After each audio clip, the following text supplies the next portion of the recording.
The moment the courtroom stopped breathing, everyone's silence, including the most audacious person in the world, the one and only Judge Rata, Mthobisi Gadla, stepped into the witness box, and the very first words out of his mouth ripped open the cracks in Constable Zungu's story. This is a demolition. Every detail Gadla revealed hits like a hammer. Every correction slices through Zungu's version, and every contradiction exposes just how unstable that official narrative really was. Brace yourself and watch the Mayowa case, which turns into ashes in one day. Here it goes. Now,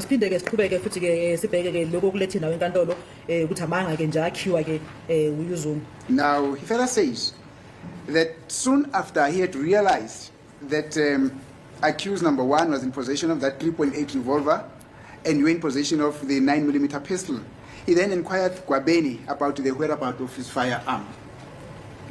He inquired? He inquired from Gwabeni about the whereabouts of his service pistol. Manje ke uZungu ke uyasho ukuthi ke uyawubona ukuthi ke umsola oqala ke uphethe i.38 revolver wena uphethe 9mm ke isibhamu ke wase ebuza yena ke ebuza uGwabeni ke ukuthi isibhamu sakhe sasemsebenzini sikuphi. Yebo. Yes. Yeah, now this is happening in the same room. According to Zungu, this is happening in the same room where yourself, according to him, number 1, number 3, Gwabeni, and you were there. Did this happen? Manje ke makachaza yena ke uZungu ke uthi ke lokho kwenzakala lapha ekamereni lapho khona wena umsola wokuqala umsola wesithathu nayo uGwabeni ke Eyunamanga lo muntu waZungu. This man is a liar. He's lying. Ukhuluma nje amangodwa leli phoyisa lakwaZungu. He's just talking lies, my lord. Ingakho kukhona namakhotho madlanga nje ngoba amaphoyisa amanye corrupt. That is why we even have the Madlanga commissions, because some police officials are corrupt. Thank you. Then he further told the court that soon after he inquired about the whereabouts of his firearm from Gwabeni, and Gwabeni then gave it to him. And when he took it from Gwabeni, he then took out the magazine from that service pistol. Uyaqhubeka futhi ke yena ke uZungu uthi ke emva ukuthi ke sekabuzile ke ngesibhamu sakhe uGwabeni ke wasekhipha isibhamu sakhe ke semnikeza wathatha isibhamu sakhe wasekhipha ke magazine phakathi kwesibhamu. Into nje ngekho leyo ungazange ziyenzeke phambi kwami ehlanga. That is something that is non-existent. It did not happen in my presence. Thank you. He's lying. Thank you. Now, he says that his firearm was a 9mm Z88 parabellum pistol. What is isibhamu sakhe ke beku 9mm is Z38 parabellum isibhamu sakhe on pistol. Eyunamanga nje. He's lying. Zange nje abe nami. He was never with me. So in other words, you don't know anything about this? I don't know anything about the things that he's saying.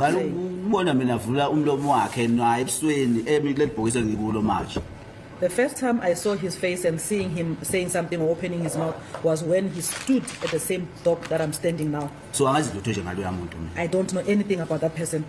Thank you. Then he further told the court that upon receiving the firearm from Zungu, having taken out the magazine from that firearm, he smelled it because he suspected that there was something that was suspicious which could have happened with his firearm. Uthi ke emva ukuthi ke athole ke isibhamu lesi noma athathe isibhamu lesi ke kena ke from who? From Gwabeni. From athathe isibhamu sakhe Gwabeni. Yeah. Asikhiphe ke naye magazine ke uthi uye wasinuka ngoba uthi bekasola ukuthi kukhona ukushaya amanzi ngalesibhamu khona ke kuye kwenziwa ngalesibhamu lesakhe. Khona lokho nje kushaya amanzi akubonayo ukukhombisa ukuthi njengephoyisa okumele kube nenyathelo ayithathayo. Since he had these suspicions as a police official, he was supposed to take some steps. Ungathathi kwakhe inyathelo ngalento ayibona ezeluka isibhamu sakhe ukhombisa ukuthi lento ayikhuluma ingamanga into engazange ziyenzeke. And for him not to take any steps as a police official concerning this firearm, it shows that he's a police official who is a liar. Yabo nje ngoba faka mina phakathi ukhombisa ukuthi lento le into engekho ngoba kuba thiwa ikhona ngabe akafaki lapha ngoba mina ngimazi ngaphandle ngimazi total ngimazi la kule court. You see, for the fact that he involves me in this or pins me in this, it shows that he's a liar because I don't know him from Adam. I just know him from here, from court. So lento ebhalwe lapha phansi ayikhulumile or ayibhalile phansi ngamanga. So whatever he wrote down there is a lie. Angazi lutho ngale nto. I don't know anything about it. Yeah, no, let us just correct that. I wrote what he told this court. Everything that I'm bringing to your attention is what he told to this court, and I wrote it down. Uthi ke ummeli ke yimi ke engibhale phansi ke lokho ke konke yena kushilo ngalenkathi emile la ecourt ekhuluma enkantolo mina njengommeli ngibhale phansi mina manje yimi nesengikuletha kuwena ukuthi uphendulele khona. Yebo angangimuzwa nami kusho khona la. Yes, I also heard him mentioning or saying that Thank before you. the court.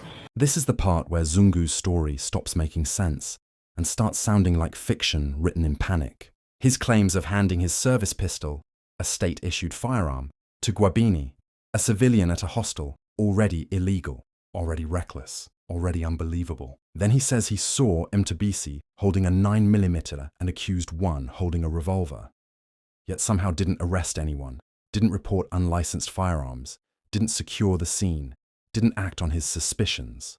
Instead, he smelled his gun like a man checking leftovers. Meanwhile, Gadla shuts the whole fantasy down. He wasn't at the hostel. He doesn't know Zungu. He only saw him for the first time in court. So what does that leave us with? A policeman giving his service weapon to a civilian and remain free. A policeman who is corrupt, who cannot arrest wrongdoers in front of full view. What a heck. Either way, the fault lines in Zungu's version are already cracking. Let's continue listening on. Then he further went on, as he explained to this court, that he then took the .38 revolver, special firearm, from Muzi, that now accused number one, and he looked at it. Uyaqhubeka manje futhi ke yena uZungu uthi ke akwenza futhi uyawathatha ke isibhamu lesi ke lesesu 3.38 i-revolver special esithatha ke kuyena umuzi ke omsolwa ke lokuqala. Now, according to him, this is all happening in your presence. Konke lokhu ukuthi ke kwenzakala nawe ukhona khona lapho futhi ubona lokho kwenzakalayo. Unamanga lo. Hey, this man is a liar. Ngoba ubaba wakhe angimazi ngabe ngithi ngafisa ukwazi abazali bakhe lo muntu onamanga kangaka. If I did not know his father, I would have said that I wish to see his parents, see the parents of this person who's such a liar. Manje ubaba wakhe sengiyamazi ngimbone khona kule court. But unfortunately, I know his father. I saw him before this court. Waphikisana futhi nezinto eziningi ekhulunywa uConstable Zungu. And he disputed many things that were said by Constable Zungu. Ukhombisa uConstable Zungu vele umuntu ophila ngamanga. That shows clearly that Constable Zungu is a chronic liar. Iphoyisa nje ngcolile. He's just a dirty police official. Now, just before he proceeds, on this point alone, the fact that he said, I took the .38 special revolver from accused number one and looked at it. Now, he basically told this court that at some point in time, being a policeman, I got hold of that firearm and I took possession of that firearm. Uyawasho wathi ke yena uyawathatha ke le .38 ke isibhamu lesi ke sithatha kwemsola kuqala wasesibheka ngamanye amagama uthi yena njengephoyisa ke elala eNingizimu Afrika uyawathatha isibhamu leso wasesibheka noma isibuka. Do you follow? Uyalandela la? Ngiyalandela. Yes, I'm following. Now, I mean, as a citizen of this country, was it really not expected from Constable Zungu there and there to say to Mr. Sibia, you just gave me this .38 special revolver, but where is the license for you to possess this firearm? Was that not a legitimate expectation?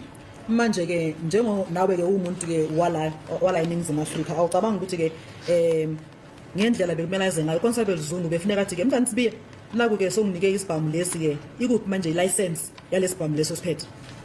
Into leyo kahle kahle ngicabanga ukuthi iphoyisa kumele liyenze. That is what I think a police official supposed to do. Mayingenzeki leyo nto leyo ngicathi kumele lithathe inyathelo ezithile ngayo. If he does not phinda futhi Mayingenzeki leyo nto leyo mayingekho leyo license ngicabanga ukuthi kumele lithathe inyathelo ezithile ngayo. and if the license is not produced, he needs to do something about it Ngoba phela lokho kusho ukuthi sekubugebengu lokho. because that is now a criminal offense. And lona manje ngakubika kusho ukuthi nalo sele involved lobo bugebengu lokho. And he himself, if he does not report that, which means he's also involved in that criminal activity. Thank you, Mr. Mncube. Similarly, he told to this court that when he, that's now according to him, when he went to Basutwini Hostel where he allegedly met you, he was driving a state vehicle. Uthi ke futhi yena ke ngalenkathi ke yena eyale ehostel ke lasebesuthini ke ngale nkathi ke ehlangana ke nani ube hamba ke ngemoto ke yamaphoyisa ebhaliwe ukuthi imoto ayisiphoyisa le ebonakalayo ukuthi ayisiphoyisa. Do you still remember that version? Usakhumbula lokho? yami ngiyakhumbula kusho le Yes, I still remember him saying that before the court, kodwa nje kungamanga but that is a lie. phambi kwami ehlama zange zenze into enjengaleyo. Yes. In my presence, nothing like that happened. Thank you.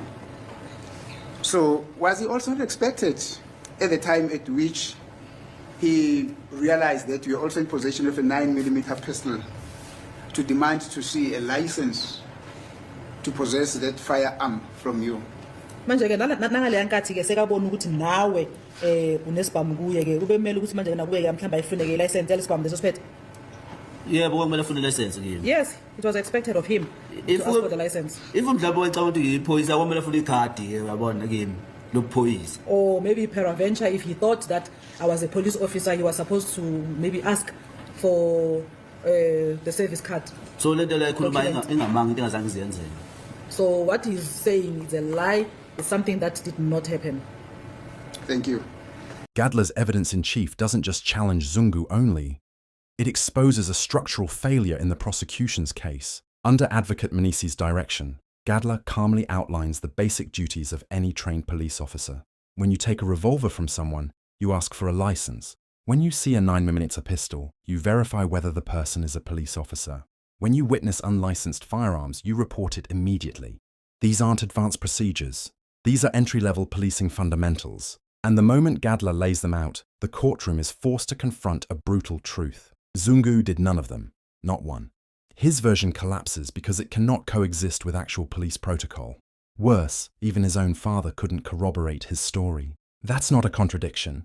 That's a credibility implosion. This is where the prosecution and investigators come under the spotlight. How did Gininda allow a witness with this level of procedural failure to anchor such a critical narrative? How was Zungu never arrested, never disciplined, never interrogated for handing a service pistol to a civilian, an act that violates every firearm regulation in the SAPS handbook? The public isn't confused. The public isn't divided. The public is watching a witness whose story disintegrates under the simplest scrutiny, and they want accountability. They want to see Zungu behind bars. When a policeman's testimony contradicts policing itself, the justice system has a responsibility to act. This was not the end of it. Let's continue listening on. After saying to the court that he took the firearm, the .38 special revolver from accused number 1, and having looked at it, he said that it looked as if the firearms were being handed over to Gwabeni. In other words, yourself and accused number 1 handed those firearms to Gwabeni. Uyaqhubeka futhi ke uZungu uthi ke emva ukuthi sekasithathile isibhamu lesi ke i.38 kuyena ke umsola ke lo uqala uthi ke kuyabukeka ngathi lesibhamu lesi ke nizinike uGwabeni. Into njengekho lengazange ziyenzeke. That is something that did not happen. Unamanga. He's lying. Lento le bengakhona phela uGwabeni manje kushuthi naye waye involved wena naye sakhe naye uthi wasine uGwabeni. Because the way he's putting all this, which means Gwabeni was also involved, because he even mentioned that his own firearm also he gave to Gwabeni.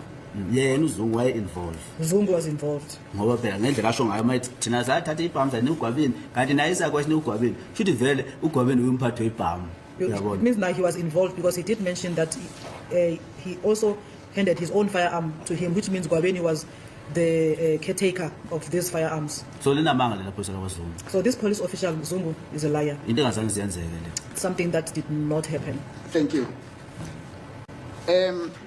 Again, an expectation from a law-abiding citizen. Would it not have been an expectation that he, being a policeman, saying that you two, that is now yourself and accused number 1, handed these firearms to Gwabeni, to take issue up with Gwabeni about this unlawful possession of firearm that Gwabeni now receives from you? Okay, angiyibheke so. Now, he says, yourself and accused number 1 handed the firearms which you had in your possessions over to Gwabeni. Uthi futhi ke uZungu ke wena naye umsola uqala ngithi accused number 1 lesibhamu lezi nina beniziphethe nina zinikeza yena ke uGwabeni. Yebo usho njalo. Yes, that's what he said. Now, as a policeman, was it not expected of a policeman at that moment when he saw this incident happening to say, Gwabeni, we are now having these firearms in your possession, and that constitutes unlawful possession of firearm, that warrants that I should arrest you here and now. Manje ke ngendlela kwenzakale ngakhona ke bekungalindelwe mhlambe ke njengephoyisa athi ke kwabeni naku manje ke izibhamu ke sezikuwena ke manje ngokuya ngomthetho kumele ukuthi manje ke ngithwese icala lokutholakala ke nezibhamu. Yinto le iphoyisa ongamele ukuthi liyenze. That is what the police official was supposed to do Uma libona into efana naleyo. when he sees something like that, Ngoba umthetho uyamvumela. because the law the liberty allows him to do that. Vele umthetho wenza lezo zinto usemaphoyiseni. Because yes, the police officials are the ones who had that authority to do such. So into engekho la khuluma ngayo. So what he's saying is something that is non-existent Thank you. Phambi kwamehlami ke kodwa ngisho njalo.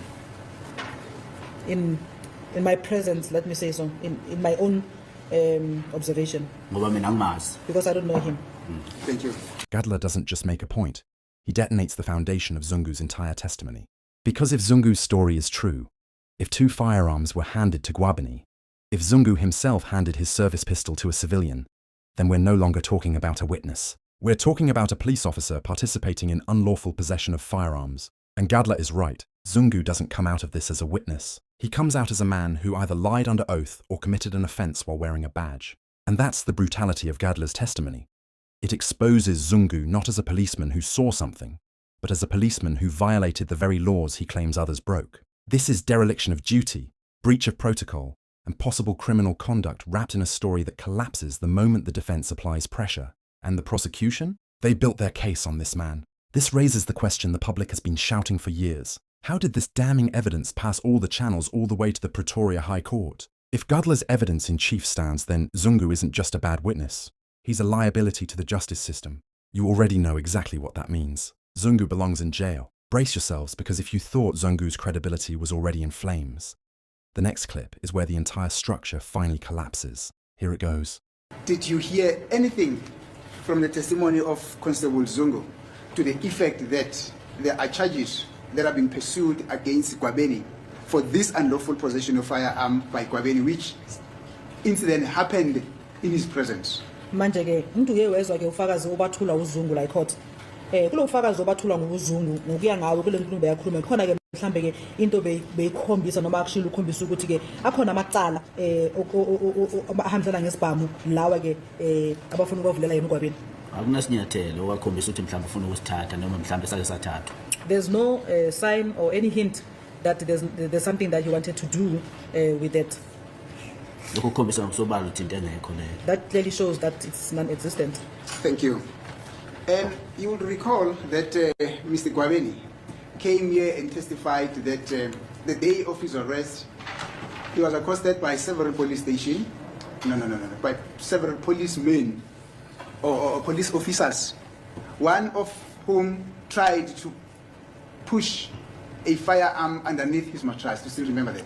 Usakhumbula ke ngalenkathi ke Gwabeni echaza ukuthi ngalenkathi ezeboshwa ke kwaza ke amadoda amaphoyisa ke wathi ke omunye wabo lamaphoyisa afika uye wazama ukuthi ke aphushe ke noma ke aphushe isibhamu lesiphansi komatrasi wakhe. Yebo washo impela la court. Yes, that's what he said. And he told the court that there and there he accosted that man and indicated to him that he was seeing what he was attempting to do. In other words, he was trying to trump up. He was just trying to plant a firearm there, which is something very atrocious, according to the testimony, of course, of Gwabeni. Waphinde washo uGwabeni wathi khona lapho wase ke embamba ke lo lisa lo ke wamtshela ukuthi ngiyakubona ukuthi wena ufuna ukwenzani, ufuna ukungiplanta, ufuna ukungicindezela ke kulesibhamu leso. Yebo. Yes. Now, that's a separate incident. When Gwabeni gave evidence here, did he ever mention that he was being pursued for charges of unlawful possession of 2 firearms? Manje ke ngalenkathi uGwabeni ethula ufakazi bakhe la ecourt, yena uGwabeni ngomlomo wakhe ke uye washo la inkantolo ukuthi ke khona amacala amabili ke lawo bekalandelwa ngawo owesibhamu. Which charges stem from the incident that Constable Zungu told this court about? Lawo ma-charges asukela laphayana lapha kule nkulumo le uConstable Zungu ayatshela icourt ngayo. Cha. No. Icala nje lakhuluma ngalo lelo ukuthi esikhathi ekuboshwa yena. The only thing that he spoke about was when he himself was being arrested, Lapha athi khona waplantwa khona ngesibhamu. where he said he was planted with a firearm. Icala lakhuluma ngalo. That is the only matter that he spoke about. Yeah, no, I said that is a separate incident. Thank you. But your answer then is no, he never did that. He never testified to that effect, actually. uthi akazange kuyathula ufakazi ngalo nkulumo leyo. ayizange. Yes, he did not. Thank you. Then, whilst you were in the room, then Zungu told this court that this is what he asked Kwabeni. He said, Mr. Kwabeni, why are you still in possession of that .38 special revolver in circumstances where you told me that that revolver was actually lost? It was actually thrown in the river or something like that. Manje ke ngale nkathi lapha erumini lapha uthi ke uZungu ke uyawabuza uGwabeni wathi Gwabeni ungani ke wena usana isibhamu lesi ke 3.8 ngoba ngokwazi kwakhe isibhamu lesi ke salahlela lapha emfuleni in the river. Yebo washo njalo la court. Yes, that's what he said here in court. Kodwa azange ngibe kuleyo ndlu mina. But however, I was never in that house. Ngizwa makuthiwa ngesikhathi silapha endlini. Yes. I heard from what you said when you said whilst we were there Yes. in the room. Cha mina azange ngibe kuleyo. I was never in that room. Lokho kuqhamuka kuZungu. That is from Zungu's mouth. Yes. Then again, a policeman who comes to court and confess that he knew that there was a firearm that Gwabeni was once in possession of, and then he threw that firearm away, and he does nothing about that. Do you have any comment about it? Kukhona mhlawumbe ufuna ukusho kuloko. Mase isithombe sithi ke nali iphoyisa liyazi ukuthi khona ke isibhamu lesi ke uGwabeni ke ube naso. Sase silahlelwa khona lapha emfuleni kodwa akenzi lutho ke ngakho. Yiko ngethi isigebengu sephoyisa lesi. My lord, that is why I'm saying this police official is corrupt. Akanoto eqeshwa kanjani iphoyiseni isigebengu. I don't even know how he was even employed in the police sector as corrupt as he is. Ngoba phela isibhamu leso bethi esalahle emanzini ukhuluma ngokuthi sadula umuntu. Because that same firearm that he had mentioned that was thrown inside the river, he did also mention that that firearm had killed a person. Kodwa yena azange athathe inyathelo futhi. But he did not take any actions. Azange futhi athathe inyathelo noma sesibona lesi sibhamu eba nensolo ukuthi lesi sibhamu lesi salahle emanzini. Even when he got suspicious about this very same firearm, that this is the same firearm that was once thrown in the river. Azange sithathe isinyathelo sokuthi ngenzeka ukuthi lesi sibhamu lesi kube khona kuthola kuso. He did not take any steps to do anything that maybe he might be able to get something from this firearm. So nje amanga lento ekhulunywa uZungu. So what Zungu is telling, it's just lies. Thank you. It will still be noted, Mr. Nwe, that your analysis, and that is not a character assassination, your analysis of the type of evidence that that Mr. Zungu, Constable Zungu gave here at court is a basis on which you are saying he's not a good policeman, not so. Uyazi ngamncubeke uthi ke ummeli ke nakho lokho ke kuzokhunjulwa noma kuzobhalwa phansi ukuthi hayi ukuthi mhlambe ke wena uzama ukumosha ke leli phoyisa ke ngaloko okushoyo ke uzama ukunika iphethombe ukuthi le phoyisa lelo okhuluma ngalo uZungu ngasi phoyisa ke eli right. Yebo. Yes. And that stems from what he himself told this court. Lokho kusukela lapha naye lokho akutshela icourt. Yebo njalo. Yes. In other words, you're not sucking this information. This is based on what he told to this court. Ngamanye amagama ke lokho kushiyo la icourt ke asiyinto nje phela mhlambe ozitholela yona nje emoyeni ke yinto naye eza la icourt wafike wavula umlomo wakhe wayisho khona la enkantolo. Yebo njalo. Yes, that's correct. Thank you.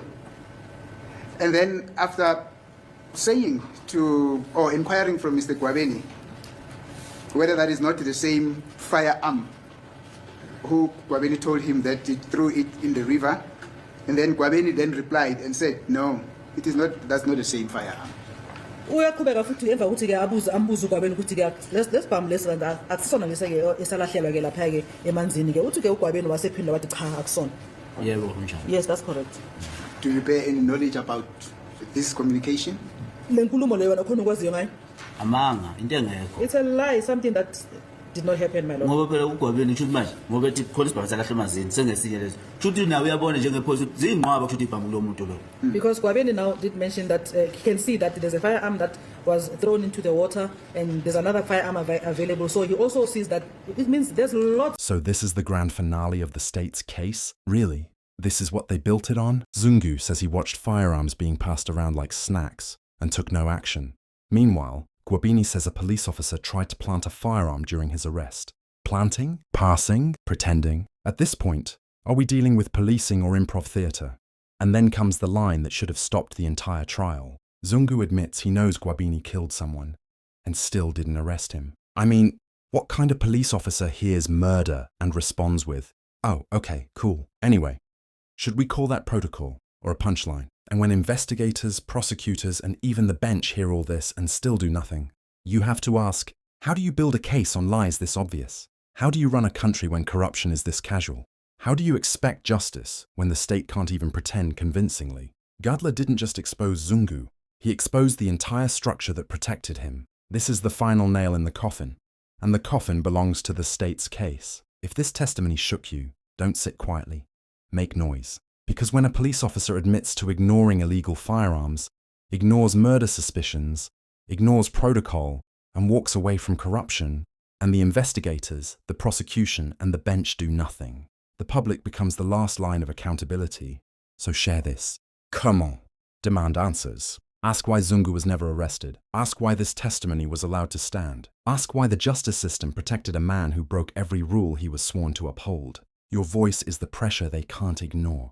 This case doesn't move unless the public pushes it. Stay loud, stay sharp, stay watching. Because after everything we've heard, Zungu owes this country accountability, and the public deserves the truth. Thanks for watching, and I'll see you in the next one. Have a lovely weekend. Goodbye.